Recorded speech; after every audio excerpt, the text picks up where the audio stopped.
स्वर सुधा मंच पर प्रस्तुत है मालती जोशी द्वारा लिखा उपन्यास ज्वालामुखी के गर्भ में भाग 3। अभी तक आपने सुना और इस अनाम रिश्ते की पृष्ठभूमि पर आज उनका यह व्यंग्य कैसी चोट कर गया था। भीतर तक तिलमिला उठी थी मैं। तीसरे पहर मैं अपनी बुनाई लेकर छत पर बैठी हुई थी। हरी भैया पास में आकर बैठ गए जैसे कुछ हुआ ही न हो। मैं भी जानबूझकर फंदों के उलट-फेर में उलझी रही। मीता, मैटिनी तो अब शायद नहीं मिलेगा। फर्स्ट शो में चलोगी? नहीं, रहने दो। यानी कि नाराज हो गई, यही न? ठीक तो है, इस घर में हर एक को नाराज होने का अधिकार है, सिवाय मेरे। नाराज होने की बात नहीं है हरी भैया, बस मूड नहीं रहा, मैंने कुछ तल्खी के साथ कहा। वे चुप हो गए, फिर कुछ देर बाद बोले, अच्छा चलो नेहरू पार्क चलते हैं। वहां से लौटते हुए किशन के यहाँ चलेंगे, उसकी माँ तुम्हें बहुत याद करती है। आज रहने दो। अच्छा तो तुम्हारी कविता के यहाँ चले चलते हैं, या फिर वह कौन है, अपर्णा सुपर्णा, उसके यहाँ हो आते हैं। कहा तो भई कि मुझे कहीं नहीं जाना है, मैंने खींच कर कहा। वे फिर चुप हो गए और इस बार उनके चेहरे पर एक अजीब सी असहायता उतर आई। मेरे रूठ जाने का दुख उन्हें साल रहा था, परंतु मुझे मनाने का कोई उपाय भी वे खोज नहीं पा रहे थे। उनकी उदास डबडबाई आंखों को मैं अधिक देर तक नहीं सह पाई। अपने स्वर को यथाशक्ति नरम बनाकर मैंने कहा, सच कहूं हरीदा, आजकल किसी के घर जाने की इच्छा ही नहीं होती। कहीं भी जाती हूँ तो तुलना में अपना घर उभर कर सामने आ जाता है। सोचती हूँ इतने अभाव में, दुख में भी ये लोग खुश कैसे रह लेते हैं। दुनिया भर की मनहूसियत हमारे यहाँ क्यों है।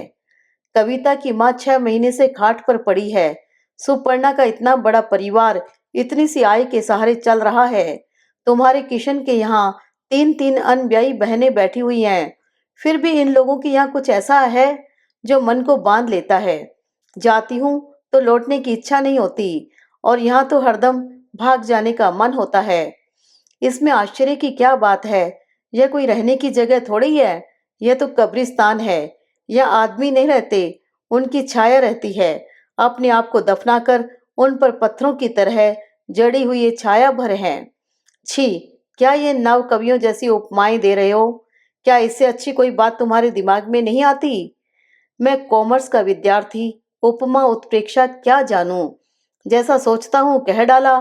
और तुम जानती हो, मीता कब्रिस्तान में कभी कभी कोई प्यारा सा पेड़ उगाता है, अपने सिर पर ढेर सारे खुशबूदार फूलों का मुकुट धारण किए हुए। यह अनोखा पेड़ वातावरण की उदासी को सुगंध में भिगोता रहता है। इस पेड़ का नाम जानती हो?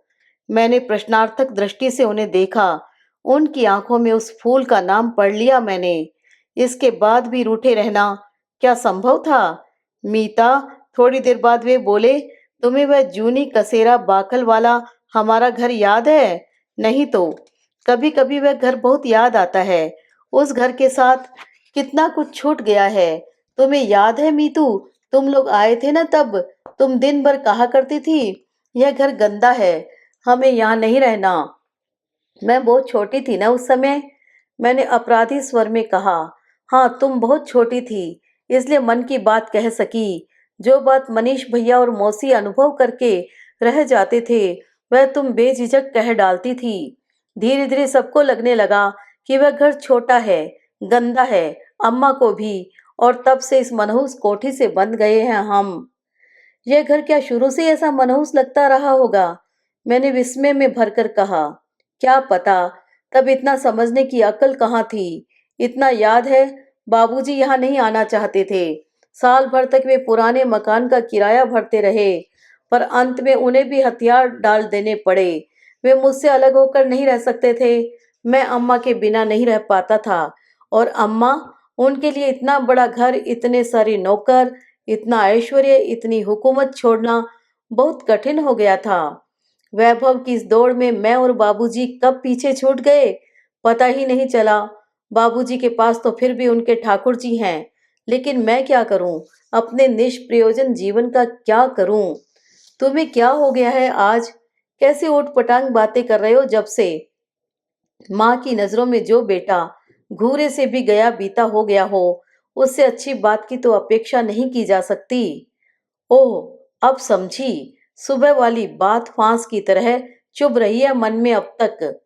मैंने अपने स्वर में ढेर सी ममता उंडेल कर कहा, मौसी की बातों का बुरा मानने चलेंगे तो हो चुका। दिन भर मातम ही मनाना होगा। जानते तो हो उनकी आदत। जानने से ही क्या पत्थर बना जा सकता है? हाड़ मांस का मनुष्य जितना सह सकता है उतना ही तो सह पाऊंगा। सच कहता हूँ मीतू, पढ़ते हुए भी कभी कभी इसी ख्याल से कांप उठता हूँ कि क्या होगा इतनी मेहनत का। अम्मा को खुश करने लायक परिणाम तो मेरा कभी बन नहीं सकता। तब फिर हफ्तों तक पुस्तक को हाथ लगाने की इच्छा नहीं होती। पुरुष जब भीतर से टूटने लगता है तो नारी का सहज स्नेह ही उसे संबल दे पाता है। इसी स्रोत से वह शक्ति ग्रहण करता है। नारी चाहे वह माँ हो, पत्नी हो, बहन हो, मित्र हो। कहाँ पढ़ा था यह वाक्य? किसी नाटक में, उपन्यास में, या शायद भैया के पत्र में? कहीं भी पढ़ा हो। आज इस बेला उसका स्मरण हो आना ही सार्थक हो उठा था। उस बार बीकॉम में हायर सेकंड क्लास पाने पर जब मैंने उनका अभिनंदन किया तो बोले, अभिनंदन की असली हकदार तो तुम हो। परिणाम का सारा श्रेय तुम्ही को जाता है। शनिवार की शाम को मैं हमेशा की तरह पूजा घर में बैठी सुंदर कांड का पाठ कर रही थी। पैरों की आहट सुनकर सिर उठाया। मौसा जी नहाकर शाम की संध्या वंदना के लिए अंदर आ गए थे।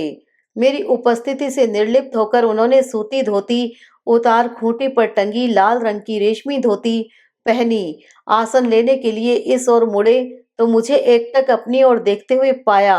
अपनी झेप मिटाते हुए बोले, कहिए पंडितानी जी, क्या निरीक्षण हो रहा है?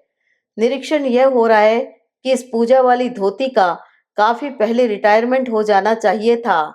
मैंने दबंग स्वर में कहा, एक बार और कायाकल्प कर दो इसका। अब की तनख्वाह मिलने पर पहला काम यही करूंगा। ठीक है न? मैंने सिर हिला दिया। वे आसन पर बैठ गए।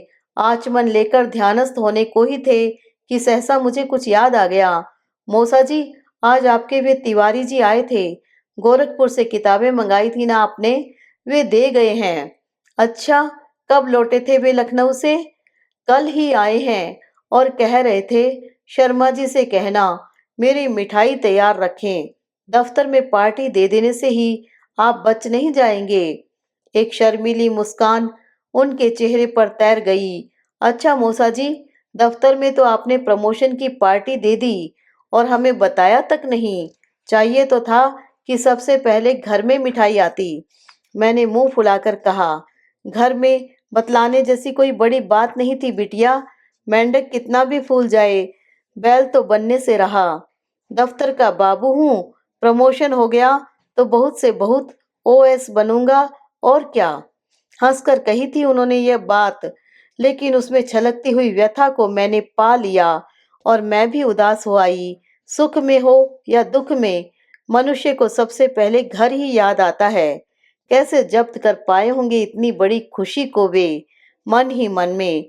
तिवारी जी बता रहे थे दफ्तर में उन्होंने बहुत शानदार दावत दी थी। बाहर की दुनिया में जो इतना लोकप्रिय है, उसका अस्तित्व घर में इतना नगण्य क्यों है? मुझे तो कई दिनों तक यह भी नहीं पता था कि वे दफ्तर भी जाते हैं। उनके ऑफिस आने जाने को लेकर घर में कोई गहमा गहमी नहीं होती थी। जूनी कसेरा बाखल वाले घर की एक धुंधली सी याद है कि मौसा जी बाहर से लौटे हैं तो मौसी ने आगे बढ़कर हाथ से झोला लिया है, उनके लिए चाय बनाई है, उनके लिए पान लगाया है। अब तो मौसी के पास इतना समय ही कहाँ है। मिसरानी है, रामदीन है, वे ही सब देखभाल लेते हैं। प्राणायाम की मुद्रा में बैठे मौसा जी पौराणिक चित्रों के शिव की तरह लग रहे थे। ठाकुर जी के पास जलते हुए दीपक का मंद प्रकाश उनके सुदर्शन व्यक्तित्व को रहस्य में बनाए दे रहा था। रहस्य में ही तो थे वे। कितना जानते थे हम लोग उनके विषय में। घर से बाहर की दुनिया में उनका क्या रूप था, कभी जाना ही नहीं। पिछले साल की एक बात याद आई। नया नया कॉलेज था, नई नई सहेलियां थी। सबसे ज्यादा अच्छी लगी थी मधुलिका। श्रीनगर कॉलोनी में बड़ा सा बंगला था उनका। रोज गाड़ी छोड़ने आती थी, लेकिन बातचीत में अमीरी की जरा भी बू नहीं थी। बहुत जल्दी घुल मिल गई थी हम दोनों। 2-4 बार उसके घर हो आने पर मैंने उसे अपने घर भी आमंत्रित किया था। 3-4 घंटे तक गपशप की महफिल जमने के बाद जब वह जाने को हुई तो मैं फाटक तक उसे छोड़ने गई थी। उसी समय मौसा जी अपनी साइकिल लिए दफ्तर से लौट रहे थे। अच्छा, तो ये पंडित जी तुम्हारे यहाँ भी आते हैं? मधुलिका ने पूछा। कौन से पंडित जी? यही जो अभी अंदर गए। हमारे पीछे सर्वेंट्स क्वार्टर्स है न, वहाँ हर रविवार को इनका चक्कर लगता है। खूब भक्ति ने जोड़ रखी है। 2-2 घंटे तक भविष्य बाँचते हैं। You know, he is a lady killer. इससे ज्यादा मुझसे सुना नहीं गया था। मधु, ही इज माय, वे मेरे मौसा जी हैं। ज्योतिष बहुत अच्छा जानते हैं और किसी से कुछ लेते भी नहीं। तुम तो जानती हो, ऐसे लोगों के लिए हिंदुस्तान में भक्तों की कमी नहीं रहती। सॉरी नमिता, मुझे मालूम नहीं था, मधु ने झेंपते हुए कहा था। बात आई गई हो गई थी, पर जब भी मधु को देखती वही बात याद आ जाती। क्या वह सच कह रही थी? ऐसा होना असंभव भी तो नहीं है। मनुष्य ही तो हैं आखिर वे। कहीं तो उनके अहम की तुष्टि होनी चाहिए। पत्नी द्वारा निरंतर लांछित और अपमानित व्यक्तित्व को कहीं तो सिर उठाने का अवसर मिलना चाहिए। नहीं तो कोई जिएगा कैसे? बिटिया जी, मैंने चौंक कर कहा। पाठ कर रही हो न? कर तो रही हूँ, आपने बीच में टोक दिया। तुम कर नहीं रही थी, इसीलिए टोका था। पता है तुम कितनी देर से एक ही पन्ना खोले बैठी हो। आज मन ही नहीं लग रहा और मैंने रामायण बंद करके रख दी। मन अपने से लगता थोड़ी है, उसे तो कान पकड़कर लगाना पड़ता है। और उनकी इस बात पर हम दोनों ही हंस पड़े। बिटिया, वे एकाएक गंभीर होकर बोले, कहिए, अपना मन अच्छे से टटोल कर देखा है तुमने? तुम कहोगी तो अब भी सारा आयोजन उखाड़ कर फेंक सकता हूँ। बुराई जो भी आनी होगी मेरे सिर आएगी। तुम चिंता मत करो। आप पता नहीं क्या कह रहे हैं। यह मत सोचो मीता बेटी कि मैं भी तुम्हारी मौसी की तरह अंधा हो गया हूँ। मेरी आंखें सब कुछ देखती हैं। तुम एक बार संकेत भर कर दो, फिर देखो मैं क्या करता हूँ। मौसा जी, आप तो गलत सलत पता नहीं क्या सोच लेते हैं, मैंने बेसुरी खिलखिलाहट के साथ कहा और भाग गई। पूजा घर के बाहर खड़ी होकर पहले अपनी उफनती सांस को सामान्य किया, फिर धीरे धीरे माँ के कमरे की ओर चल पड़ी। हॉल में मौसी रंग बिरंगे कपड़ों के अंबार लेकर बैठी थी। ए छोकरी, कहाँ थी अब तक? शनिवार की शाम को मैं क्या करती हूँ मालूम है न? हाँ, सो तो सब मालूम है। वह एक नरसिंह भगत कम थे घर में, अब ये एक मीराबाई बनी जा रही है। काम क्या है? बोलो न। काम क्या एक है? इन साड़ियों पर फॉल लगाने हैं, इनमें मोती टाँकने हैं, इनमें गोटा लगेगा, इन पर फूल लगेंगे। एक दर्जी बिठा लो न घर में, चुटकी में सब काम हो जाएगा। मैंने बेजारी से कहा। दर्जी तो बिठा लूं, पर फिर तू नेक किस बात का लेगी बता तो। बहन बेटी के यही तो काम होते हैं। और यह कार्डों का डिब्बा ले जा, सब नमूने देखकर छांट कर अच्छा सा ब्लॉक बनवा दे। तेरे मौसा जी कहाँ हैं? पूजा में। बस और किया ही क्या है जिंदगी भर। उनसे कहो कि जल्दी से फैक्ट्री चले जाएं। आज के दिन लड़का जरा जल्दी घर आ जाता तो टेलर के यहाँ हो आता। सूट का ट्रायल लेना है, दिन भर तो फैक्ट्री में चला जाता है। फैक्ट्री फैक्ट्री फैक्ट्री, सुन सुनकर मेरे कान पक गए। वेडिंग कार्ड्स का डिब्बा उठाकर मैं माँ के कमरे में आकर बैठ गई। अपने कमरे में जाते हुए डर लगता है। अकेलेपन में कभी कभी कितने ऊट पटांग विचार आते हैं। मौसी की तेज आवाज यहाँ तक आ रही है, शायद फैक्ट्री में फोन किया जा रहा है। Factory, the Sharma steel works, proprietor and general manager Shri Hari प्रसन्न शर्मा, बी कॉम। उद्घाटन के फोटोज का अच्छा खासा एल्बम तैयार हो गया है। कोई स्थानीय अखबार नहीं बचा होगा जिसमें फोटो नहीं छपे होंगे। अविवाहित युवा मेधावी जनरल मैनेजर की प्रशंसा में किराए से लेख लिखवाए गए थे। समझ में नहीं आ रहा था कि इतनी प्रचार की आखिर क्या जरूरत थी। लेकिन मौसी की दूरदर्शिता का लोहा मानना पड़ा जब धड़ाधड़ वधू पिताओं के पत्र आने प्रारंभ हुए। हर पत्र के आने पर बाकायदा सिलेक्शन कमेटी बैठती, लाभ और हानि की मदों पर विचार विनिमय होता।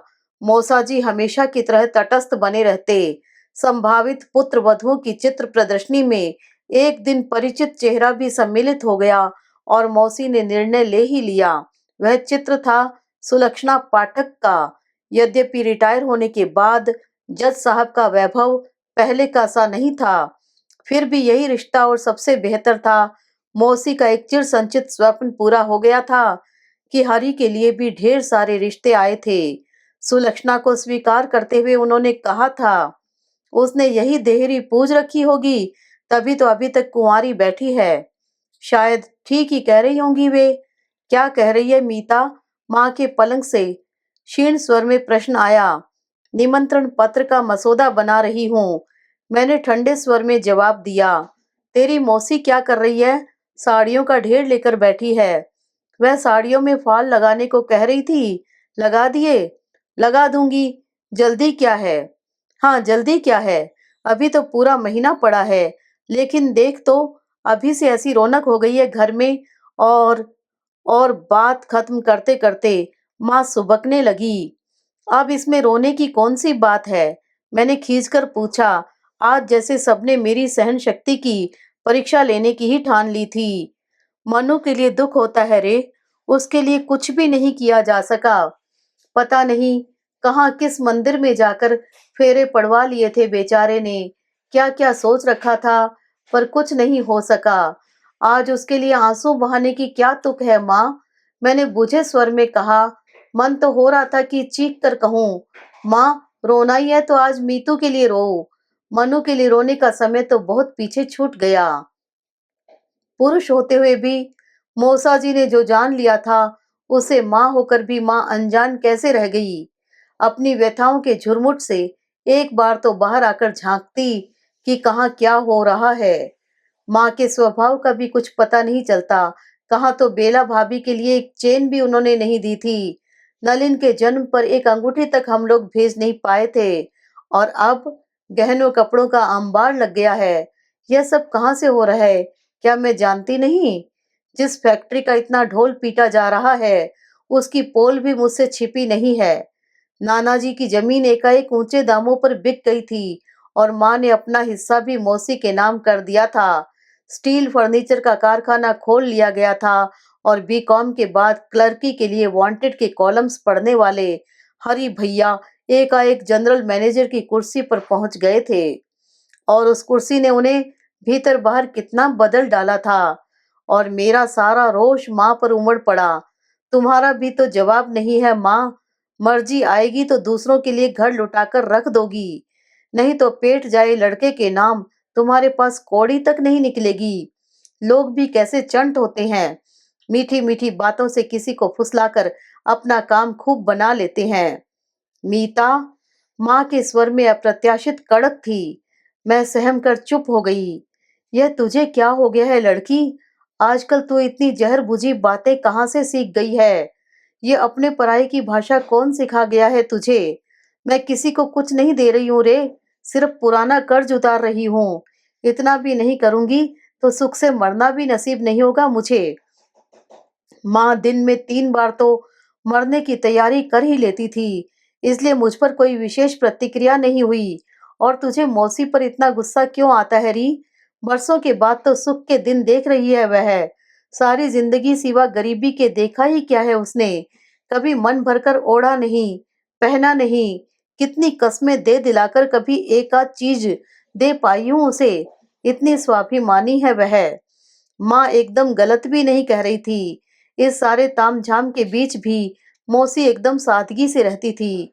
तीज त्योहारों पर माँ जिद करके उन्हें अपने गहने कपड़ों से सजाती, फिर उनका चेहरा अपने दोनों हाथों में उठाकर कहती, छोटी, सच भगवान ने कैसा राज रानी सा रूप देकर भेजा है तुझे धरती पर। लेकिन दीदी, किस्मत तो भिखारियों की दी है न, उसका कोई क्या करे? मौसी अपने को छुड़ाकर कहती। यह बात खूब जोर से कही जाती, जिससे मौसाजी उसे जरूर सुन ले। तब मौसाजी का चेहरा व्यथा से काला पड़ जाता और हमारी सारी सहानुभूति उन्हीं के साथ होती। माँ की बनारसी साड़ियाँ मौसी लौटाने आती तो माँ कहती, रहने दे न, यहाँ भी तो पड़ी पड़ी सड़ ही रही हैं। न जीजी, इतने अच्छे कपड़े मुझ पर सजेंगे भला? अपनी औकात भी तो मुझे देखनी चाहिए।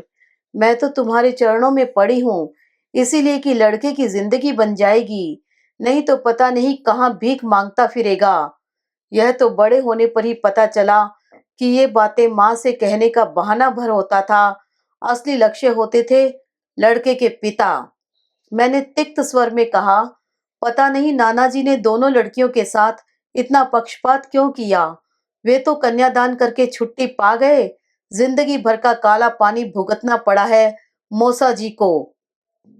कोई खुशी से अपनी बेटी कुएं में नहीं फेंक देता री। उसका इतना बड़ा सर्वनाश तो मेरे कारण हुआ है। तुम्हारे कारण? हाँ, तुम्हारे पापा के कारण। कमरे में कुछ समय तक केवल चूड़ियों की खनक ही सुनाई देती रही। मनु के जन्म के समय की बात है। मैं 7वां लगते ही माताजी के पास हैदराबाद आ गई थी। तेरे पापा बेंगलोर में थे, वहां और कोई नहीं था। इसलिए मनु 4-5 महीने का हो गया, तब भी मुझे उन लोगों ने भेजा ही नहीं। मैं भी मजे में थी, क्योंकि तेरे पापा हर 15-20 दिन बाद आते रहते थे।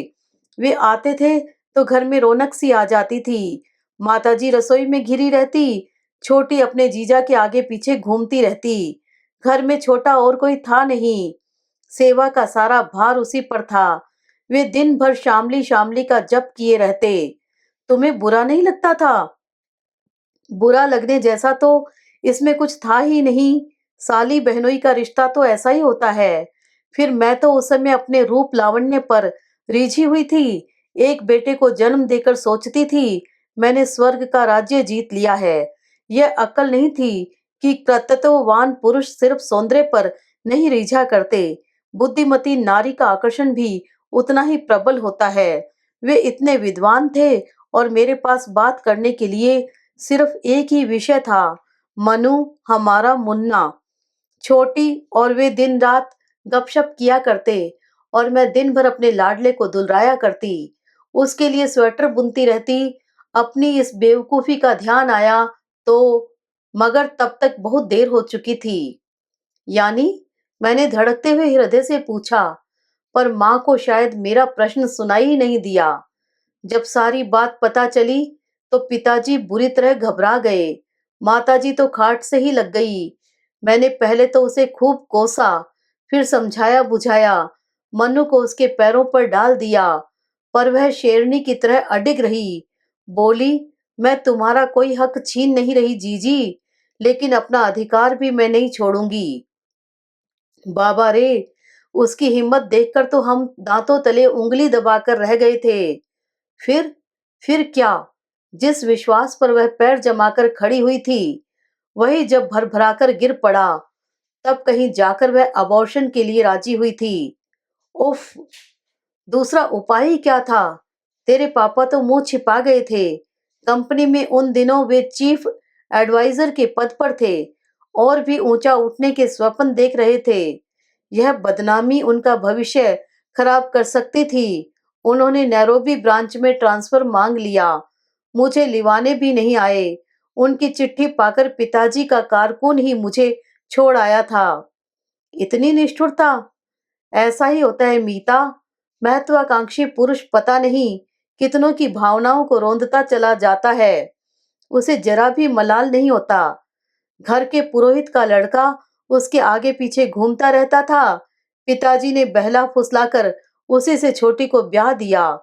लड़की एक बार बदनाम हो जाए तो शादी में कितनी मुश्किलें आती है, तुझे पता नहीं है। मौसा जी को पता था सब? क्या पता, उनके मन की था किसी ने पाई भी है कभी? वे जरूर जानते होंगे। वे सबके मन की जानते हैं, तभी ना इतनी दूर आकर बस गए हैं। अपनी लंबी कहानी सुनाकर माँ निढाल होकर पड़ गई थी। मेरे मन में एक हाहाकार सा उठा। मैंने मचल कर कहा, माँ, यह सब मुझे सुनाने की क्या जरूरत थी? पापा की कितनी प्यारी इमेज थी मेरे मन में। उसे यूं नष्ट करके तुम्हें क्या मिला?